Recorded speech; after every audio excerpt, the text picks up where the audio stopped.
I think they need to get him back onto something a little more comfortable. He was a little too lax in that game and wanted to be aggressive on a god that you can't really do it so well on there. So I wouldn't be surprised to see Xbalanque be a priority pickup or potentially something else for him as well. It's not the only god that Zapman has in his arsenal. He has been around the scene for quite a long time. I'm expecting the Chang'e, not first pick, but before secondary ban phase, because mousesports have banned the Chang'e 2 times in a row now during that slot. They put a lot of respect towards it, so we got to imagine that it's something that Trifecta really wants to play. A lot of respect towards it, but these are the picks and bans for game number 3. DreamHack Atlanta. The tickets are on the line right here, right now for either one of these teams. And so far, the bans are staying fairly meta. You know, got to get that Pele out of there. Finner support has been a monster throughout this event so far, so that one's getting banned out too. And that means Trifecta with the first pick selection will have the option to prioritize whatever they want. Erlang, Shen, Mercury will both be making it through. I think that after game 1, giving Paul the Freya was just too much of a threat, but between Erlang, Shen, and the Mercury Trifecta, electing for this Erlang, I'm expecting mousesports to still draft the Mercury. That's the adaptation I wanted to see there from Trifecta. Sam's been playing so well on this Erlang Shen throughout the week. It's finally been left open, and instead of going for whatever they want in the first pick, they're getting something high priority for Sam. And Sam going to be able to make excellent value of this Erlang Shen. He really kind of has been that catalyst for this team between him and Paul. And we talked about that so much, the jungle mid and that importance here. So making sure he's comfortable right out of the gate with this Erlang Shen pick is strong. But now Mouse have the chance to draft 2 things in here, you know, like Terra into the Mercury, right? Or Athena into it. Or even if they want to get the Jingwei right away. There's a ton for Mouse to pick, and because their second pick, they get to get 2 at once here. I like to see the Artio, honestly, if I'm being honest, because of that cripple against the Erlang Shen. Mousesports, though, we saw what FrostiaK was able to do with the Susano earlier on, and with this Khepri, we could be seeing a double hunter in the near future. Mouse bringing it back out. They're the only team so far to bring this Khepri onto the battlefield, and they had a good showing with it yesterday. Just came up a tad shy for them in Cherryo. I mean, he had some insane revives in that first match. Well, now the question comes back to Trifecta. Do they want to try and fit Mercury onto this draft too? I mean, because Mouse passed up on it for the Susano Khepri, and I think these are strong picks. FrostiaK looks very good on the Susano. We've seen what Cherryo has been able to do with this Khepri from the support role with those big saves, but can Trifecta punish it? Even though there's value there, could they potentially get enough out of these 2 respawn picks to punish? I like the idea of maybe having NeiruMah on the Erlang Shen the same way Cherryo was playing it in last game, but I think NeiruMah is too much of a Guardian player, specifically on this Artio, to get Mercury and Erlang Shen. Trying to stick with the Artio wouldn't be the bad idea for their own cripple minefield. Keep in mind, Susano relies on the jet stream to teleport out of action. With the cripple, you can't do so, and the Storm Kata third strike, non-existent if you're standing next to that Artio cripple. Speaking of another cripple, Cupid locked in here, giving that one over to Zapman. And on the flip side here, Mouse is looking to lock in the Kuz one more time. The Kappa going to come back onto the battleground. And the speed of which they locked in the Kuzenbo was just like, they knew right off the bat, instant snap pick, the double Guardian from Mouse between solo, support. Still 2 more picks for Mouse. Could be the double physical hunter. You know, and I had a chance to talk with Spuddy just a little bit in between, or right before game 2, you know, talking about the picks and bans. They felt confident about it. And this Chang'e is something they want to make sure they're getting banned out. He's been helping them with this pick ban phase a lot, trying to help make sure they, you know, don't let any picks slip by the wayside. And I think it's showing up here. The Kuzenbo into the Chang'e ban was very strong. It really goes to show that I think Trifecta don't even care about Chang'e at this point, because the Cupid pick is not something that's going to get banned away. That's so true. That slot could have been the Chang'e, and it's been a consistent strategy from mousesports game 1, 2, and now 3. I would still like to see the Terra banned away here by Mouse. Get that one out of their hands. You know, it didn't come up as strong for him last time for Trifecta, but this game looks like it could be going a little bit later with that Khepri. I wouldn't mind seeing it taken away, or possibly. No, I don't think they pick Actually, I would like to see Terra allowed to be going through, because I would rather not deal with the Kakolan. If anything, Scary D can be really obnoxious on that god. It's very easy to dive the backline. Kuzenbo is trying to do the same thing, but I think Kakolan can make the difference a little bit faster. It's likely, though, that both of our mid-mages don't have their picks yet, so I wouldn't be surprised to see some focus there. Maybe a Discordia getting banned out on this one totally. She's been prioritized and had some great play. Raijin as well, we've seen do very well. Those could certainly both be good bans to take out as we move over to Mouse for their second ban. Trifecta banned away the Xbalanque, who so far has kind of been the determining factor, maybe, in a tertiary way. So they take that one out of it. It's all about the darkest of nights at the end of the day, and I think that between both of these Xbalanque players of the Hunter roles, Zapman got first blood in game 1, Dardez got first blood in game number 2, I believe, and it was just back and forth action. Well, it is going to be the Raijin banned away, taking a little bit of comfort out of Paul's hands as he's been playing it very often this week. It's kind of been more of his go-to than we normally see for a go-to guide usually. It is that Habwa, those Chronoses, Freyas, everything like that, but Raijin has always been that backup plan for Paul. I just like them taking that out of his hand. I do really like the Jingwei ban, though, and Raijin was taken out as well, so they banned away the maids on the side of Mouse. But yeah, ban this Jingwei. She's been so safe, such a staple. Almost every hunter has been coming back to this Jingwei pick, and so now you don't have that way out from Erlang Shen. The HRX tried to away from the Cupid and the Artio. It should be a little bit easier to lock down whatever hunter this is. I wouldn't be surprised if Mouse lock in the ROM. It's something that they go to a lot with the Khepri Susano. FrostiaK is able to dive in a lot, and then if you have the ROM in the background to look for the cleanup snipes, that's the way you make sure that no one from Trifecta get out of the action. And not only that, ROM can go up into the air for a solid 5 seconds delay, allow for his team to get there. That's plenty of time for Cherryo to rotate over on the Khepri and drop the revive as soon as he lands. Time for the Susano to rotate over here, but Opwash going to be locked in. We kind of miss him on a little oversight there. Well, they both need their mid-mage, so it makes sense that you draft the mid-mage now, and then you wait for your hunter selection later. Opwash has so much space control that if Sam ever tries to go in, if NeiruMah ever tries to go in, they're going to have to deal with a bunch of zombies. And then they also have Susano and Kuzenbo, who can both be pretty effective at keeping you locked down inside it, whether it's the Watery Grave or the push or the pull from Susano as well. There are definitely some options to try and keep you inside those Empty the Crypts. This could be a very strong pick from Tingz if Trifecta aren't able to get back there.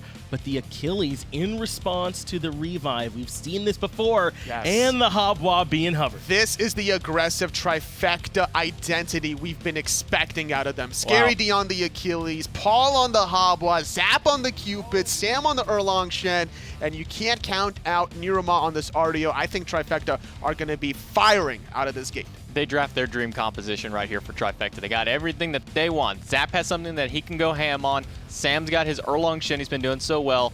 Most importantly, Paul got the Habwa. Yes. It feels like what we're going to be getting is a battle of the identities from these two teams, right? This is Trifecta saying, okay, this is going back to our comfort picks. But in a way, we're feeling a little bit of that from Mouse here, too. They love to have these teams stacked up with Guardians and then like a bunch of damage coming out from their carries is what they have with the Opwash.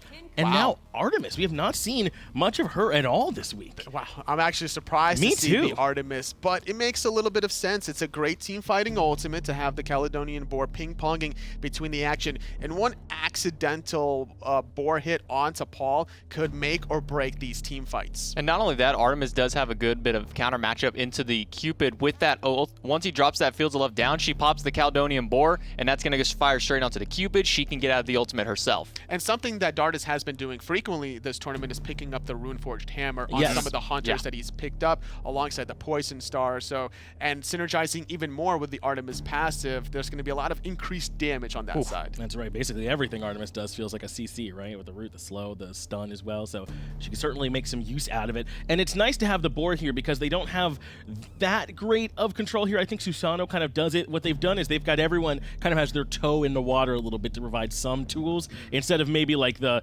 one person who's like hard control. So now you got that boar. It's one more element Trifecta have to worry about. There's just so much space control between both the Opwash and the Artemis. I'm leaning a little bit onto mousesports' draft just because how aggressive Trifecta have to be. It could actually play into mousesports' hand. I think so. I mean, both of these, it's just going to be a battle of the execution of how it goes through here. You have the hyper-aggressive versus the kind of anti-initiation compositions here. I really can't put my finger on which team is going to take this one out. It's going to be very close between these two teams. Trifecta up against Mouse. Let's go right to the action. Thank you so much, Desk, and in we go. An interesting tale is, well, the Desk was talking about Mouse having the advantage because Trifecta have to play this aggressively against them.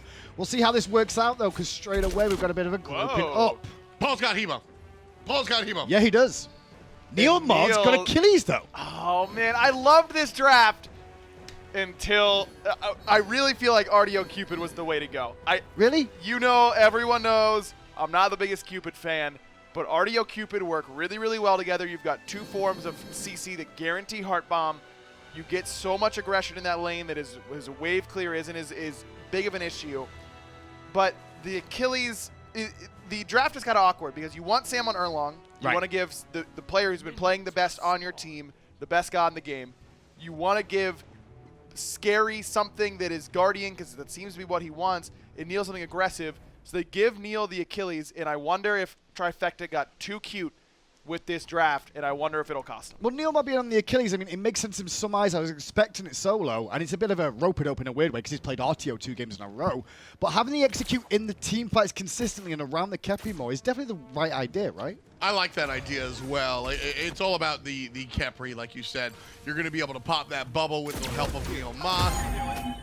I understand what Agro's saying. Not a lot of setup for the Cupid, but the Cupid has been real. Zapman has played this Cupid for a long time. He used to have an emote on his stream. This is one of his pocket picks, so I think I trust him with the heart bombs. I mean, to go to Worlds, tournament on the line, Cupid is not the thing I would be looking for from my Hunter, in all honesty, but okay.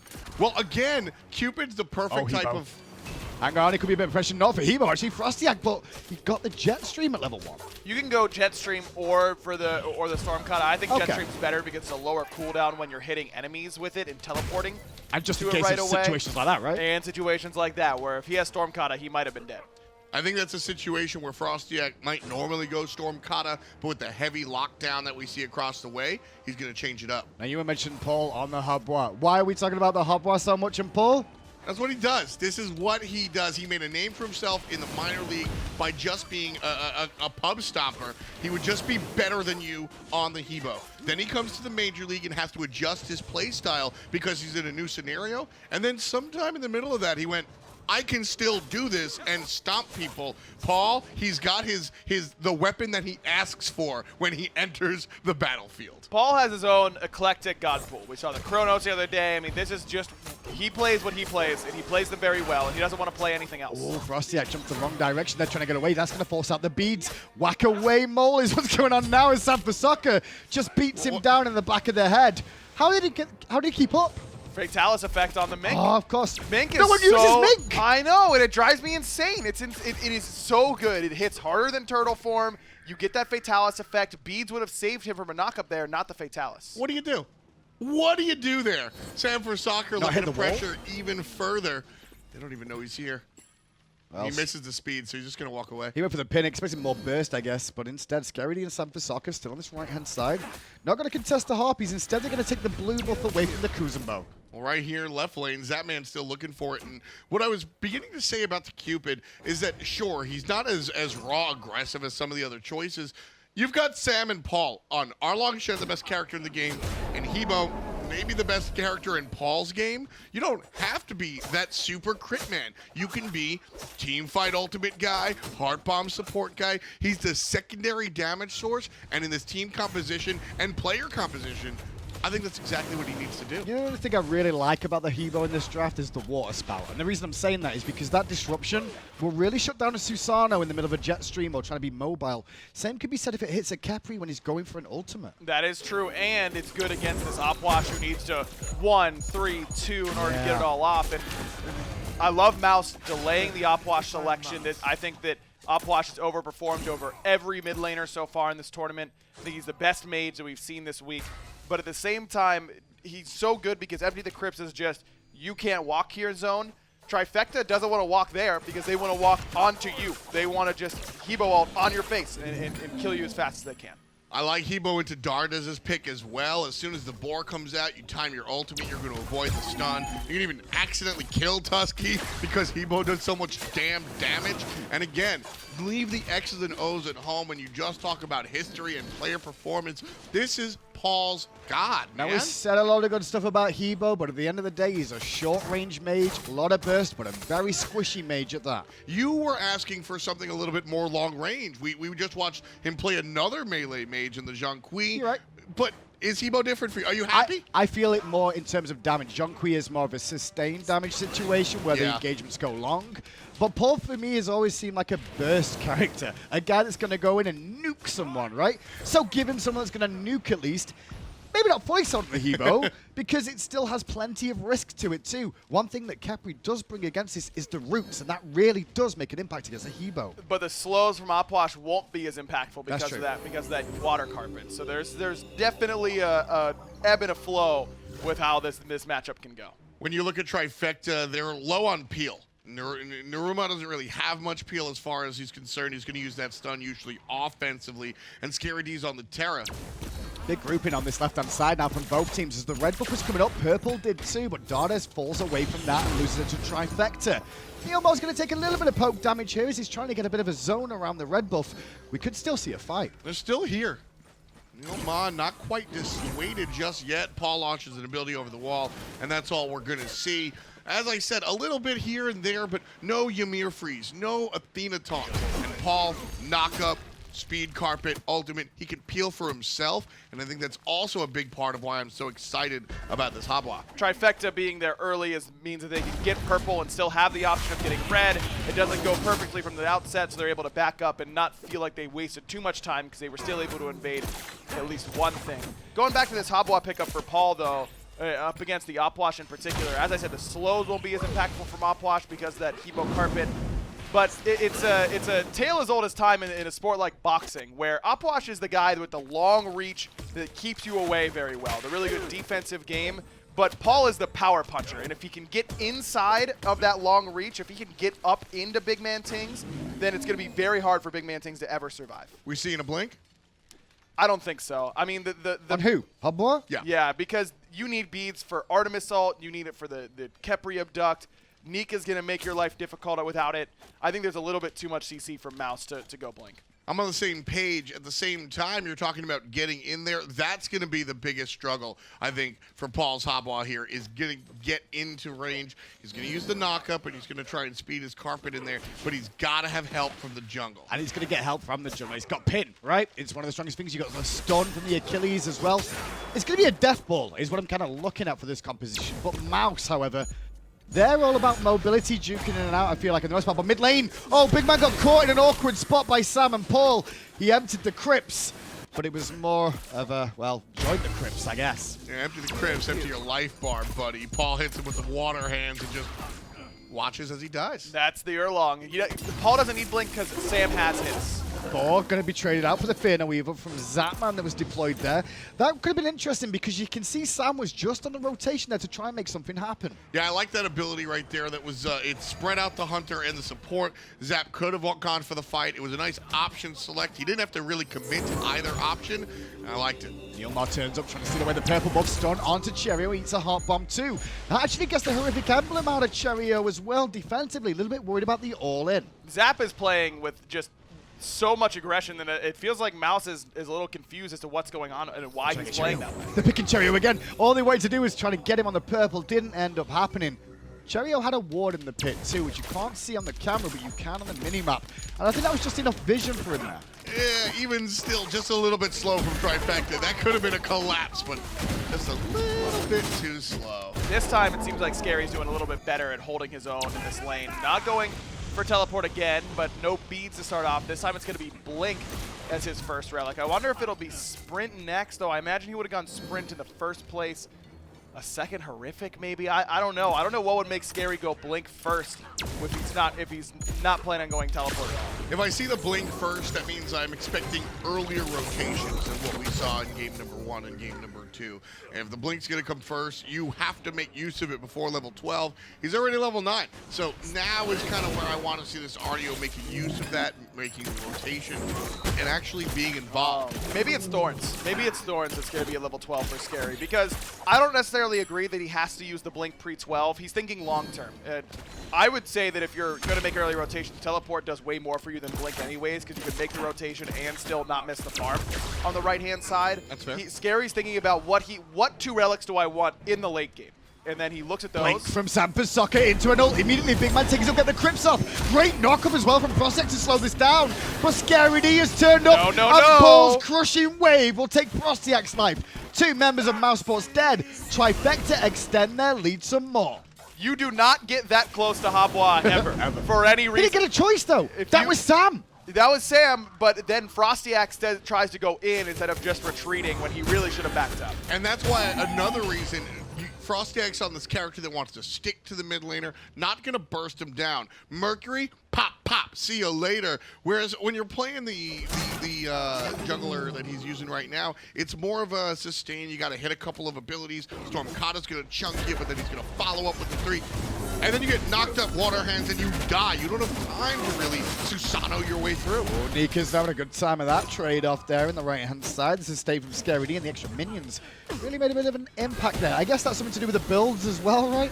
The Void Stones on both sides means that you're a little bit more likely to trade. It's really just that Artio has built-in sustain into the kit, and towers hurt you, especially when you don't have physical defense. Speaking of sustain, Bancroft's talent was first iron for Paul, completed before his boots here.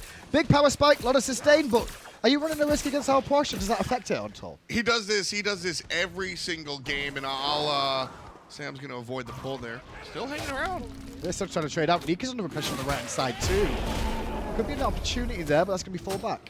Paul does this every game, and I'll default to aggro for the actual expertise, but as far as the player is concerned, Paul goes tier 2 Bancrofts. He's got a little bit of sustain and a ton of power really early, and that's what I noticed about Paul, is that he wants to be active early. As far as how effective is overall, floor is yours. So Bancrofts is the call for Habwa, because he is not doing damage without getting damage done to him simultaneously, and so it says 100 magical power.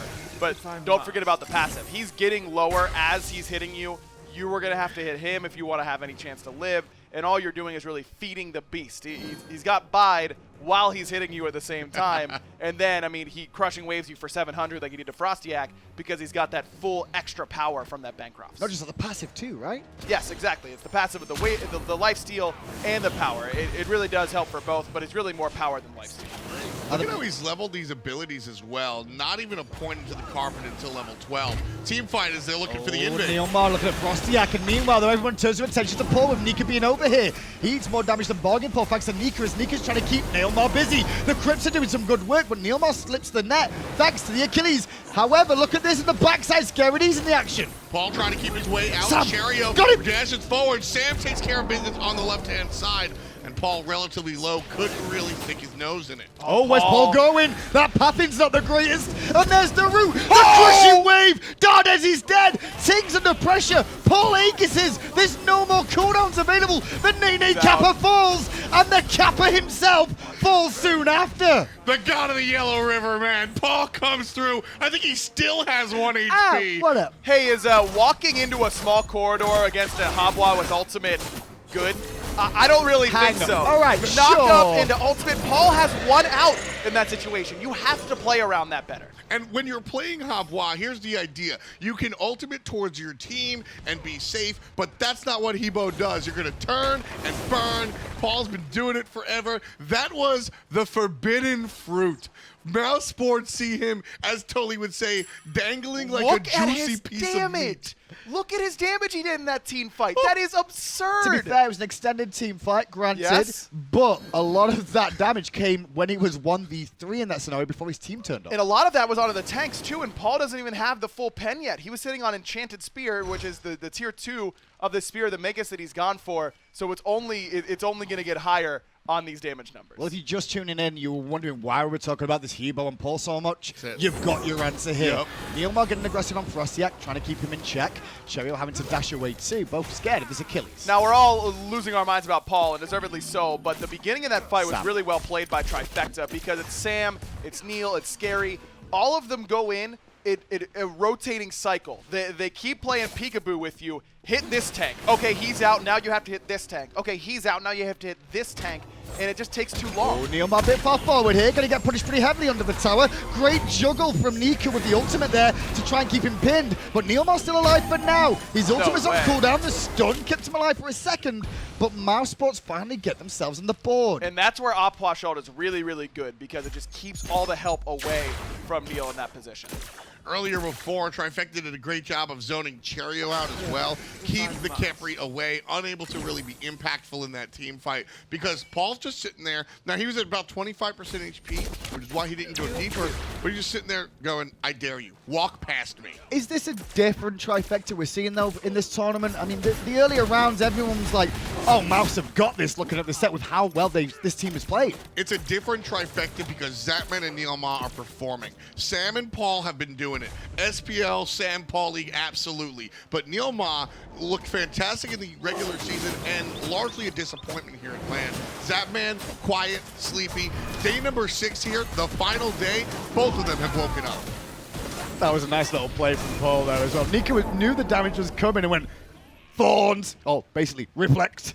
And Paul went, no, I'll just wait a few seconds and then slap you in the face and just see how much damage does. Plus, his Bancrofts helps him not worry about that quite as much. Oh, Zapman is under a bit of pressure there, but sustain from a Cupid comes into play. Not only the sustain, the Transcendence is actually helping that sustain. Extra scaling on those heart bombs, definitely, and the Fields of Love heals won't hurt him. I wonder where he's going with this heavy mace, though. If he's going for the Snoopy Jotun Wrath, or it could be a Crusher. Oh, hang on. Dardez out of mana here. NeiruMah on the rotation round. No ultimate available for Dardez. He's going to use, however, the attack speed steroid just to give him the mobility. I'd love to see the Jotun's Wrath. Two reasons. One, I think Jotun's Wrath is underutilized on these ability-based hunters. And two, you get a lot of free attack speed, so the way the thought process of the Crusher, a little bit different.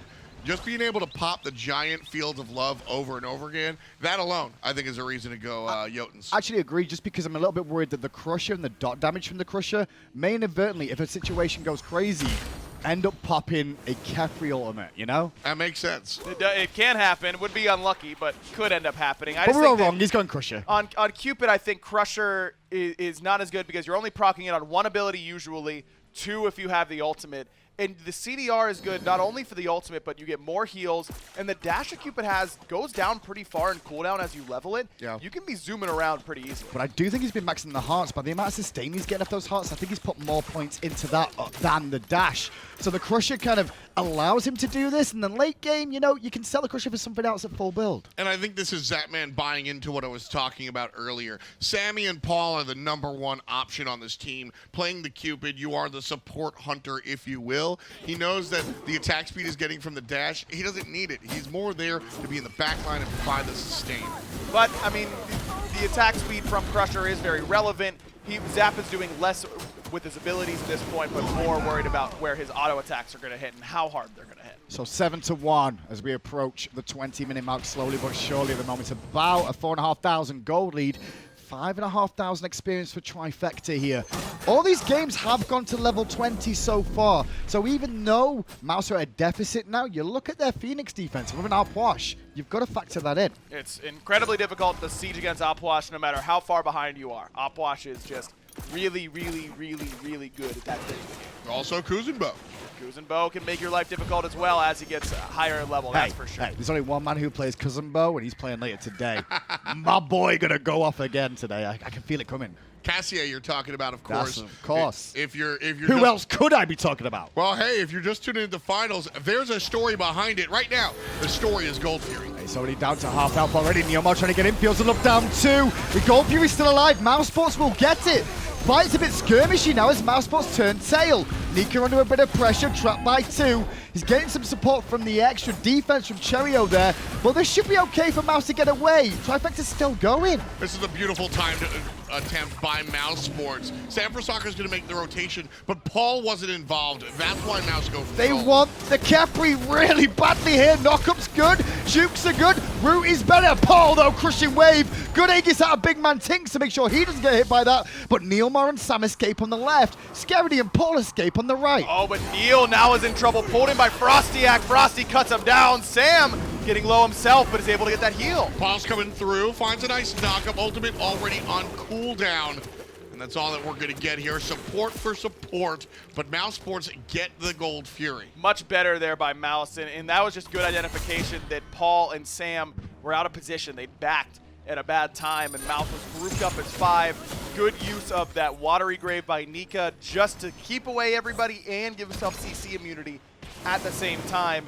And Mouse get as clean of a disengage as you could basically hope for. It was a really weird fight, though. I mean, the Gold Fury goes down. And then Trifecta are like, oh, I'm so angry they got the gold fury. Come here, let me spank your bottom. But Mouse just run away the whole time, and Trifecta keep chasing as if there's no tomorrow. I'm so happy you went home lately. You are so much more British. Thank you and welcome back. I'm trying to pick my words carefully because I seem to have had an issue yesterday, so I'm correcting it with word choices. You seem to have had an issue yesterday, as if you don't understand exactly what that issue was. Yeah, what? So Sobek has been avoided in this draft, but we've got a different reptile, Nika, over there on the short side. Hindu, you're a master commentator. I'll absolutely give that one to you. I appreciate it. I'll take it. I'm okay with it for now. With the gold fury being down, though, and the game being as is, with Mouse taking that gold fury, they might build him a bit more confidence around these objectives again now, especially if they can get the vision around, well, the most important objective in the map outside of the Titan, this fire giant. It's going to be difficult, though, because as soon as Zapman starts grouping up with the rest of Trifecta, and actually all of Trifecta, not just 3 members, it's going to be a lot. He's got a 900 gold lead right now over Dardez. To the red buff we go once again between this team as they're looking to strip it away one more time. From the way this tournament has gone, the red buff might be the second most important buff. Teams Well, have speed's really, too deep, right? They've really prioritized these red buff invades. Taking that red buff away from the mage is super important.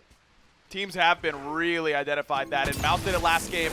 This time around, Dardez got to use that ultimate. Zap had the beads. Dardez is in trouble. Hey, the Crusher helped out, and Zapman solo Dardez. Again. Oh my goodness. 2 times in 2 games. That one wasn't Hang close on. like the last one. time that happened, though, Mouse won. That's true. Is he making a mistake by doing that solo kill? I don't know. That's the talk on Twitter, that Zapman getting himself behind. If you solo Zapman and get up 10k, you've lost the game, because that's when Zap gets activated at his Oh my god, Dardez is a genius, and he knows exactly what he's doing. Scary D, on the other hand, a little bit far forward against 3 there, but it's a good little damage check, I guess, for him to see how much he can absorb on this front line. Pyromancer going to be looked at by Trifecta. mousesports outside of the area, and so this one will go uncontested. Another one in the corner for the red, white, and blue. 9-2 so far. A little bit surprised by that Pyro not being contested by Mouse. Yeah, sure, Zap got a kill in left-hand line, but Dardez isn't there, and Zap's not there either. FrostiaK had to come over and defend this tier 1 tower, and that's what made it a lot easier. Didn't end up lasting much longer, though. Defending Pyromancers, I think, is a bigger trap. But it was free. Yeah. Like, at least show your face and go, hey guys, what you doing? And just see how they react, right? Exactly. Presence alone can definitely thwart a lot of what your opposition can do, but I've seen too many teams, too many times, sniff towards a Pyromancer, wind up losing, and what are you fighting over? A couple of 100 gold and a Swift Wing? That's not worth it. Credit where it's due, though, in fairness. Like, Trifecta are playing this well so far. They're keeping this Very. consistent pressure up. Sure, they made a bit of a mistake at the second Gold Fury, but they've corrected it and gone straight back to where they were before. And now they've got another chance at a second Gold Fury of their own, as that's due to spawn in about 25 seconds, and they're all grouped this time around. Oh, Cherryo gonna hit the fields of love, but he's in a lot of trouble here, surrounded by everybody. Has his ultimate, but nobody cares about that when you've got NeiruMah on the team. Nice and easy. Paul Paul. separated from the squad, though. Thought he was going to give his He's gonna life, take it! but it goes the other way. BigManTingz finally takes him down. It's a 2-for-1, though, and Paul reigns victorious. Immediately, Trifecta fall back towards the Gold Fury. What a time to take that fight and end up coming out on top when the Gold Fury spawns. Paul winds up falling down there, but you say this all the time, Aggro, and Papa Prime said it on the post-game interview as well. As a mid laner, you're going to die, but as long as you're able to do the damage. He did the damage. He one-shot FrostiaK. That'll do the damage for you. And again, just like the Xbalanque, how much are you practicing against it? How much are you playing against it? Ares solo, same sort of idea. How many mid laners in Europe are playing Habwa? Especially to the point of Paul. In the Pro League, not many. We don't see Very that. few, if any. Jungle is where we've seen it in Europe a little bit more this season than anywhere else. Not consistently as the season went on because, well, that's got issues of its own. Yeah, it really just Cuvo who's really sticking to it, adapting and pulled it out Ice once Baby or as well. twice. Ice, but everybody not on the consistent like you're seeing all these other selections. Magic in the jungle kind of weirds everything out. Listen, players don't forget how much damage Hebo does, but players kind of forget how much damage Hebo does. I mean, you're the player among the 3 of us. There's truth to that. Yeah. You call Aggro a player? I mean, you definitely He's not a get player, hit. he just crushed a lot. You get hit, and then you go, I can't believe that did that much damage to me. Well, how did I get hit by that and it did that much damage? It definitely can happen to you for sure. Well, also, I hate you all.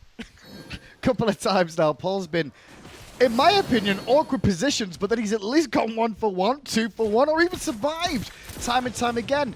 Meanwhile, this Khepri is getting focused on the front line. Every time Cherryo's trying to lead in this team, he's playing Khepri, right? You've got to sit back, especially against this comp. You've got 2 characters in the squad, the Kuzenbo and the Susano. They are your frontliner. They are your engagers. You are there for peel and protection, not to be trying to frontline at this stage. Exactly, and that's, again, Cherryo new to the role. This is where he's getting punished. I mean, but his last game on it was great, though. Absolutely, but Trifecta weren't completely, their target wasn't Cherryo. Now it is, and I'm going to keep going back to it. Pre-game interview, hey Cherryo, you just switched over, how you feeling? He goes, quote, sometimes in team fights, I don't know what to do.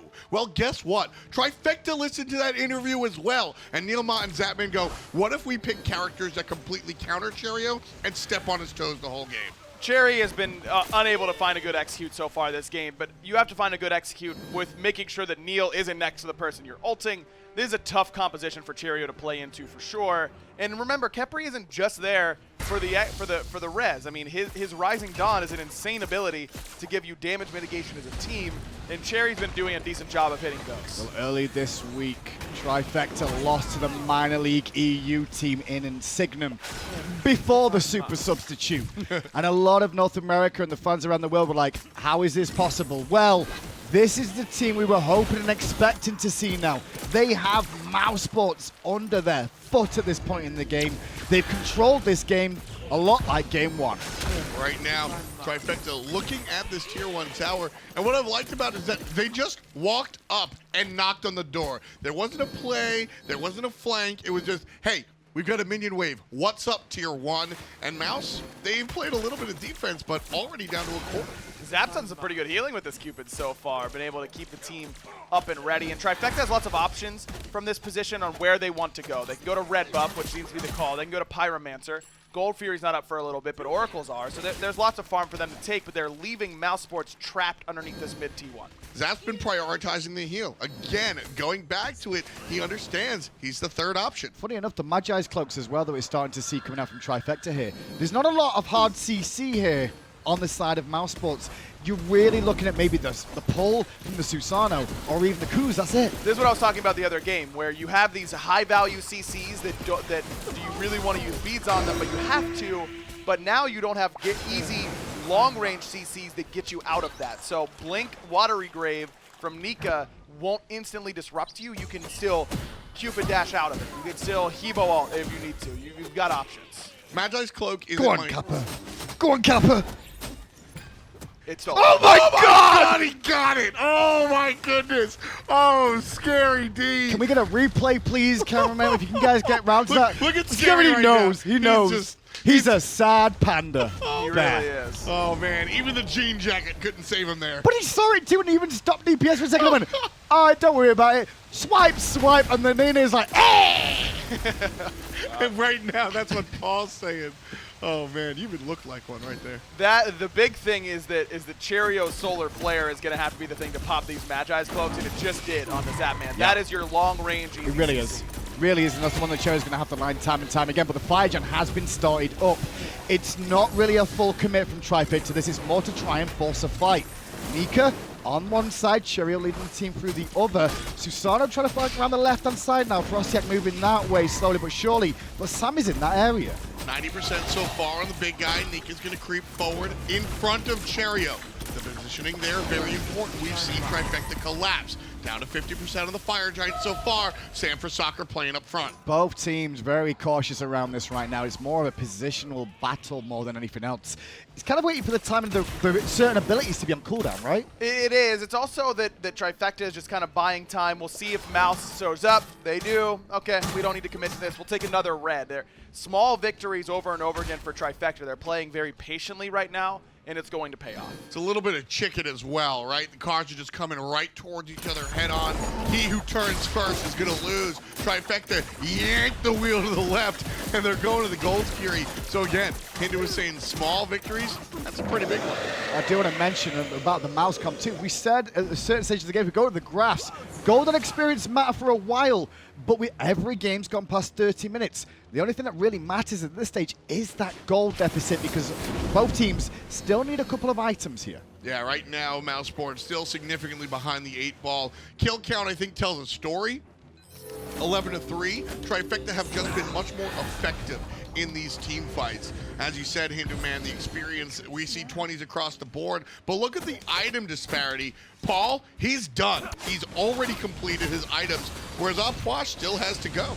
I love this Mantle of Discord for Paul. All week he's been going 5 damage item, 1 defense item. But on the Hobwa, whoa. Nika just teleported tier 2. Sam called it out. Fire Giant started by Trifecta. NeiruMah goes to BigManTingz to zone him away. It's only the carries of Mouse around the Fire Giant. 3 Fire Giants to Trifecta then. Just a positional awareness of the team. Beautiful play by Trifecta. They spread the floor. They force the solo teleport to the left-hand side, and it's an all-in commit.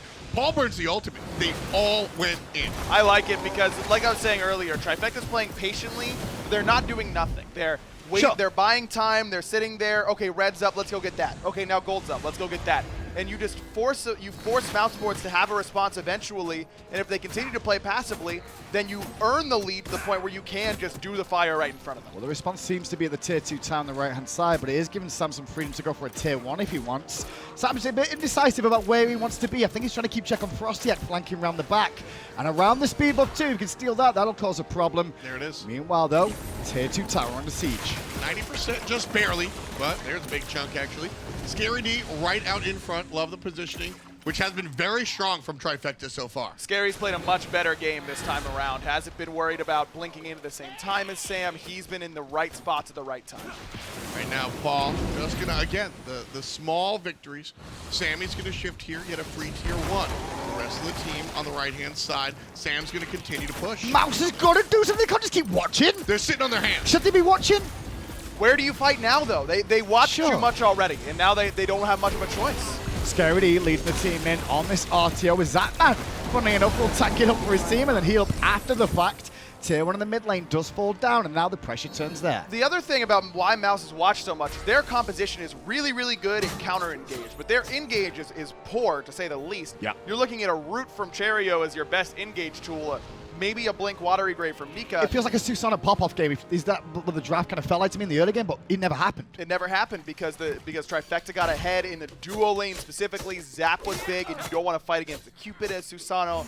And Mouse wants Trifecta to dive onto them, and then they'll just use Puch ult. They'll disrupt you with Kuzenbo. They'll res your initial target. But Trifecta's played these engages so cleanly that hasn't been an option for Mouse. I don't fault Mouse for doing what they did. FrostiaK won game number 2.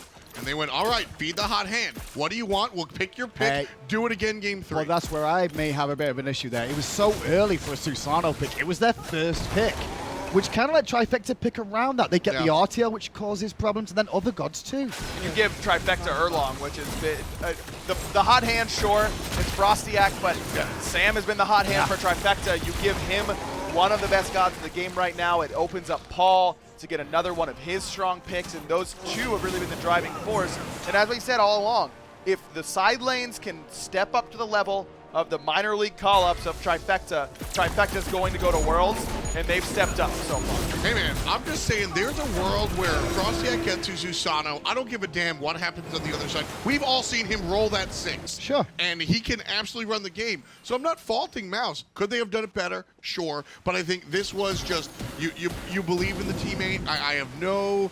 I think the draft was fine from Mouse. It just so happens they were like, all right, Frosty, you've got to do it. And unfortunately, he has not risen to the occasion. And to be fair, Trifecta's comp makes it nearly impossible for him to do it, because look at the 2 picks that happened right after Mouse picked Susano. Artio, Cupid. Yeah. Big cripple, good luck Susano. That was well played by Trifecta. If you're watching at home now, this is for who goes to the World Championships right here. Trifecta in the driving seat. If you're an EU fan or a Mouse fan, you should be sending them your energy now, because this Phoenix defense siege is really important, and it's the last stand of a team that's been on the back the entire game. Trifecta, they're going to go for another Gold Fury, probably because it's coming up in about 5 seconds, but they're making use of this extra gold. We say all the time that at this point the gold doesn't matter. There's 1 or 2 luxuries that you look for. You look for upgrading your relics, which Paul hasn't done. Yeah, you know why? And you look for the 3,000 pots, which Paul absolutely has. Actually, question. Is it better to go for a 3K pot if you've got the 3K, or is it better to at least get the relics first and then wait for the 3K? With a lead like Trifecta has, I think it's better to just go for the 3K and try and end. Ooh. Also, you have the lead, so maybe you don't need all the 3K. Let's upgrade the relics so that we don't end up losing back-to-back team fights and all that kind of stuff. See, this is the difference between what we were saying earlier about Ray leading, right? You do more damage. If you die, it's because you didn't do enough DPS. That's Paul's method here, not the if you stay alive through your relics. Well, I mean, that's the difference of what we're looking at here. You can't kill Jaden before he kills you. That's not going to happen. But when it comes down to these opponents, you absolutely can. There is a difference, though, in the potions this year, though, as well, which we've not really touched on just yet. The fact that they do survive through death anyway. So it's not as impactful to eat that 3K and then lose it straight away because your relics are not upgraded, right? Yeah. So it's not doom and gloom in that scenario. They're more effective. And remember, upgrading your relics does nothing to help you survive that initial team fight. It's the team fight after that that it helps you survive because they're on a lower cooldown in the case of Vegas. But at this point, Trifecta's not thinking 2 team fights from now. We're thinking 1 team fight and we go to Worlds. But I'm looking at beads upgraded, and old beads is still the same thing with the old beads, right? You get cooldown reduction when you upgrade the beads, right? No, that's on Bracer. It's just cooldown. I'm lit. Well, welcome to the second to last game, basically, before World Championship, Graham. Wow, I've not even thought about that. I legit thought it still had that effect. I thought there was something that did. It was Bracer, isn't it? Shouts to Doug. I like the Bracer, upgraded Bracer, actually, just for conversation's sake. I love upgraded Bracer on the Hoblock, because you water hands, and then water hands again. It's the double pump, and you just delete players. It's absolutely hilarious. It's a little bit more dangerous, which is why we see Paul opting for the safe choices of beads and Aegis. The stall of the game, though, is really awkward, because Trifecta's like, okay, we're going to siege eventually, but I don't think they're confident in the siege for some reason. You have to go against Opwash. Yeah, having to go against Opwash is a big deal. Also, just collecting the money. I mean, Trifecta, look at their bank account. mousesports, they're just out here watching. Trifecta's trying to zip them up. But it's collecting interest. That's all it's doing, it's collecting interest. It's not doing anything else with it. Phoenix on the left-hand side started up, though. Scary D taking way more damage than bargain for. The Crips were used by BigManTingz, but look at the split of difference. The power players, the men of the hour, Paul and FrostiaK, have taken the Phoenix on the right and taken on a 2v2. Meanwhile, Nika gets taken to the cleaners. Fantastic job. The 3-2 split was too much for mousesports to handle. You want to talk about spreading the floor. Right there, baby. Trifecta make it happen. Normally it's the mid and the left, but if you do it this way, then you make it so that you can't help your side lanes. You are straight up 2v2ing and 3v3ing. And with Trifecta's sort of lead, that's obviously going to favor each of their individual fights. Kind of makes a lot of sense now when I look back about why it took Trifecta to get this long, to be like, how do we do this? Yeah. How do we split the floor up? How do we make sure they're not grouped up? Scary D in on Cherryo, knocked up after the fact, rooted in place. FrostiaK doesn't care about a Khepri. He wants that Puch. Damage being done by Trifecta as they push down the mid lane They're gonna burn. do this. Nika already toasted. Now Trifecta regrouping one more time. FrostiaK very low. Paul at half, and NeiruMah missing a chunk as well. The Cupid sustain not going to be enough. Fire Giant's on for about 90 seconds, but still, the full retreat from Trifecta, and I like that play. Heal up. Just get your heals and wait for your ultimates, because at this point, Trifecta can walk in and hobwall the Titan and punch their ticket. So now is 3 Phoenixes down for mousesports. Very rare amount of teams that have been able to hold in this position, but it feels like Mouse just haven't got things together in this set, well, this game specifically at all. Trifecta, they're playing really safe, and again, when you look at the team composition, I think it makes sense. You've got 2 minor league rookies, essentially, just called up this year. I know Sam flirted, but for real. Sam FrostiaK and Paul, here you go. NeiruMah, also pretty damn new. Zapman hasn't been to Worlds outside of a suit since Season 3. bam. It's been years since we've seen Zapman wear a jersey to Worlds. I understand the trepidation, and when you're playing for the ticket to DreamHack, take it careful. Cherryo is a year and a half ahead of his team here, and surrounded by 3 members of Trifecta. He's gonna slip out the net, but now Nika turns up to support, and he's gonna fall down. Good res as FrostiaK cleans up Paul. Hang on, this mistake may have actually turned tail for Mouse now. Sam has to be forced back. The Fire Giant regen will be there. What okay, mistake? Stalls out. That was weird. What that mistake? was weird. Mouse, you don't want to let Trifecta set the play. You want to get Trifecta going, and what is this guy doing? Oh, hit this guy, hit that guy, hit this guy. It's a lot easier to take fights in that sort of environment for Mouse at this point in the game. It looks like Cherry's way out of position, but ends up buying himself enough time, and great res from him, by the way, on the Nika. Yeah. Nearly frame perfect. That right there was mousesports. That is exactly what they needed to do. They got the stop, and the timing of it was perfect. Trifecta are going to be able to look at the Fire Giant, and that's not mousesports' job to contest that. Their job is to just push up these lanes and then just wait for the next incursion. There's one thing, though, that everyone seems to be missing, and Trifecta are playing it slow, too. Mouse used every single ultimate there. Yeah. Trifecta still have the Paul ult available when he respawns, and Scary D doesn't need one, obviously. Why don't they just go Siege now? That's the best that this team has, is these ultimates. Enhanced Fire Giant's a little bit too important to just give up, even with Paul having his ultimate up right now. By the time they get all the way to Mouse's base and Paul gets there as well, I think that Mouse will have a full stack of ults. Well, winner of this game will face off against either Space Station Gaming or Insignum proceeding later on today. We'll be back to bring you that action as the tournament continues. And Trifecta's looking like the team that will be doing that and advancing themselves to DreamHack. How this tournament started for them, this was not expected. Again, 50th time, the duo lane finally came together. NeiruMah is playing the game that NeiruMah is playing the game that he's supposed to, and Zapman has accepted his role as the third guy. He's playing it well. He's letting Sam and Paul lead the charge, do the damage, and he's just there to facilitate and supplement what his jungle and his mid laner are doing. This is how Trifecta need to play as a unit, and with this play, this is how they bring the W.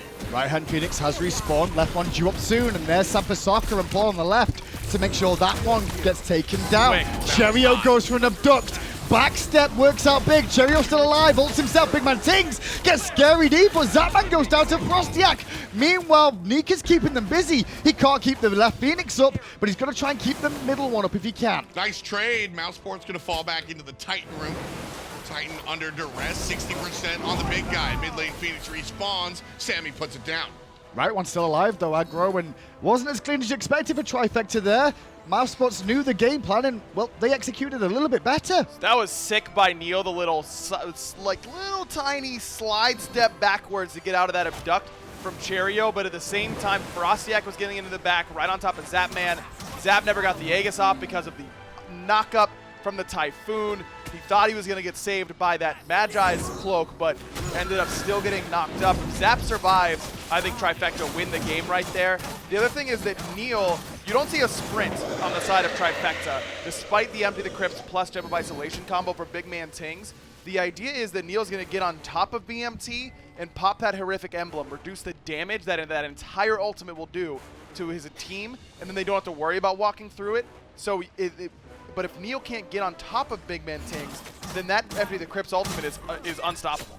Look, I know I've said it a number of times, but Zap understanding his role is paramount to what Trifecta is doing. He dies there, and I agree. If that man lives there, they go ahead, and they probably win the game. Zap spends 3,000 gold on a defensive pot. He understands. Yeah, Paul, you're a Hebo dog. Do Hebo things. I just need to survive. I'm not sold on defensive pots as an aggressor, though, because I am. the math doesn't work out right. It's only 50 all prots. I mean, so 100 in total, but you're right. He's got a power one ticking, right? Exactly. Maybe he does have a power one already. Blinking from NeiruMah, looking for Nika. Nika ults in response, but that ult's now on cooldown. Great trap from Dardez to stop Sam getting more aggressive there. But it's all about this right-hand Phoenix. The middle and the left are down. Sam's ultimate's burned, though. The taunt missed, and the heal, of course, going to go along with it. That's a big deal, and mousesports definitely wrote that down. Yeah, one of the engagement tools not going to be available, and that's where they're looking at is BigManTingz. Minions try to pull through mid, but Big Man is there, along with Nika, to keep that safe for the time being. They've sent Zapman and NeiruMah here. different this time is Zap is having trouble being able to withstand the damage coming from FrostiaK. Paul can just flatten him if necessary. Well, NeiruMah kind of leading the charge right now. Nika trying to take care of Zapman. Hard Pop's going to miss. Still has the cloak available, though. Right side going to be exposed as mousesports shift to cover the mid lane. Oh, we don't need enough. The minions, maybe. Yes, they will bring it down. Sam time that to perfection to get in and out. And now in the mid lane, Cherryo looking towards Zap. Scary D stuns the Khepri in place. Look at that left-hand side. A lot of fire minions pouring in. Zapman gets his bubble stripped. That's going to be a big deal for Trifecta. Leading the charge is going to be Scary D. Sam FrostiaK coming along the right-hand side. Paul being attacked. He's going to use the ultimate defensively. Nika's still very healthy. Zapman survives the Crips though at the same time. Titan is at half health. Trifecta forced out of the base again. Reset, resustain. Paul is alive. He needs the hearts. Oh, he could just use his Bancrofts in the jungle. And now he can push up that left side wave as well. Surprised that he isn't just going straight there from that angle.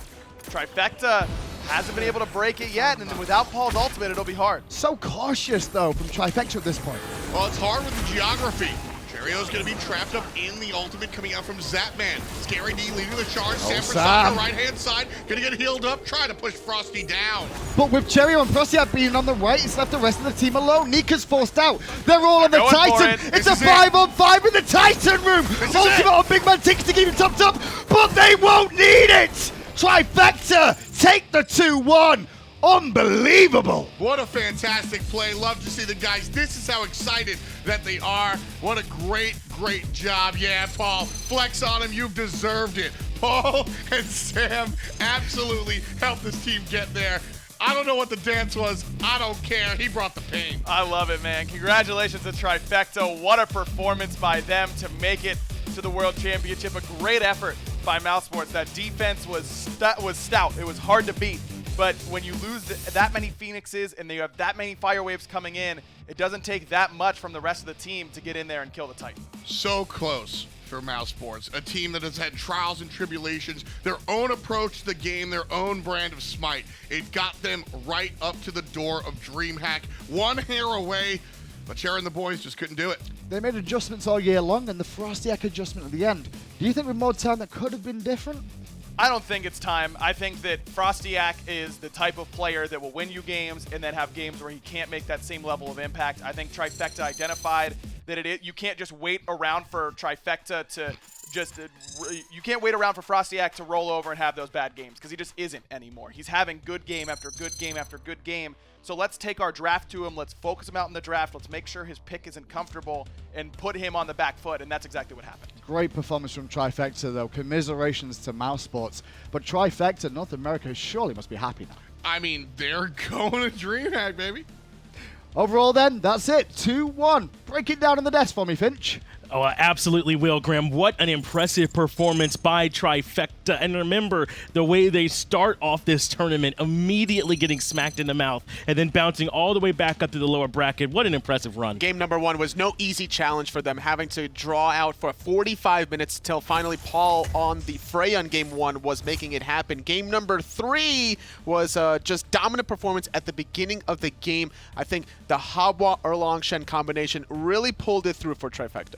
And there really was a point here. We're going to take a look at the Access replay stats here. There was a point where Sam FrostiaK and Paul, it felt like they just grouped up and were like, we should just win the game. Like they moved themselves away and were like, let's get this done. And they kept forcing down Phoenix after Phoenix, finding ways to chip away at the defenses of Mouse slowly over time. And eventually Mouse just couldn't answer. It really did look like it might have been a turn there in that mid lane when they had the pick onto Paul, but they just grouped back up, said, okay, we messed up. No big deal. We've got this massive lead right now. Let's just regroup, wait for the fire gun to come back up. And again, Paul just did Paul things. That was a good hold at the 40-minute mark for mousesports that you were alluding to. Cherryo was able to resurrect Nika, and they find the kill onto Paul. But unfortunately, after losing all 3 Phoenixes, there was no counter push available for Mouse. Well, Paul, after his impressive performance, is the one selected as your Steel Series MVP. Very well earned. It feels like a Herculean effort between him and FrostiaK to be able to bring this team to this point where now they're the ones moving on to DreamHack, on the Freya, on the Habwa. We saw him on Kronos. We saw him on Raijin. Whatever it is that he needs to do for this team, it feels like he just keeps getting it done. You need this kind of a versatile player, and a player that's not afraid to make things happen. And Taco was talking about it behind the scenes, how Trifecta are playing to their competition. I couldn't agree more, because the way they started off this tournament was abysmal. They lost to Insignum in day number 1, and now really pulling it through after taking out Mouse, qualifying towards hi-rez Expo. And I think that's a big factor as we move towards the hi-rez Expo scene, is how are Trifecta going to perform, because they're going up against the number 1 and 2 seeds of these regions. How are they going to perform up to here? But I mean, in this game, Paul just looked lights out. There were a couple of moments where he was the sole focus, and he just turned fights 2-3v1. I mean, look at this. He's getting focused so heavily. He has the mindset to position himself to safely ulti towards his own side of the map. If he ulti towards that Titan, he was probably dead, and the game would have been dragged out a little longer. That was great repositioning there from him to make sure you can get back. And like you said, get the most value out of the ult. Very impressive between Paul and his partner in the jungler, Sam FrostiaK. In fact, we have Paul and Sam standing by for an interview. Let's get their thoughts. We're standing here with the jungle and mid for minor league anxiety. Wait a second, you guys are pro leaguers now. Hell yeah, Trifecta. You guys just won. Normally I stay away from these, but you guys are jumping it up down. How you feeling? So good, dude. Yeah, just feeling great, honestly. So good, man. I would ask, coming into today then, how confident were you boys about this set against Mouse, especially with the recent performances that they've had against EU and even yourselves against EU earlier on this tournament? Honestly, for some reason there wasn't any pressure compared to the any other games for me. I don't know why, and I think for all of us too. We just felt really confident, despite every other game going pretty close and everything. We're just feeling good going in, honestly.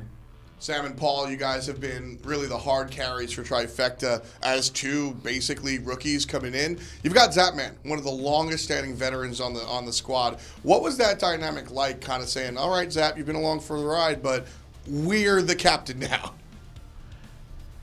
I don't know. We're not really the captains, but we all take we all have a really big part in the team, and it's not really us being captains at all. Zap does a lot. Now the next question for you both. Obviously, we were discussing you both being relatively new to the Pro League. You guys have done the grind, from the lower leagues all the way up. How difficult is that grind, and did you ever think you'd get to this spot at least this year? The grind is definitely really tough. It takes so much time, honestly. Years of playing, several hours a day and everything. Honestly, never really thought about it too much, whether I would or wouldn't make it to Worlds, but it definitely feels insane to be going, yeah. Feels so good, dude. Holy. I mean, we saw you were jumping up and down. It's real exciting to see you guys here. DreamHack on the horizon. What's the preparation looking like for Atlanta? I'm just gonna practice hard, I guess, One game at a time? Yeah, basically. Sure. Hey man, you guys have great attitudes. Really awesome to see you guys come through and win with a vengeance. Congratulations on the win, and we'll see you at DreamHack. Thank you so much. HRX is brought to you by hi-rez Studios, iNet, Mixer, Alienware, and Skillshot.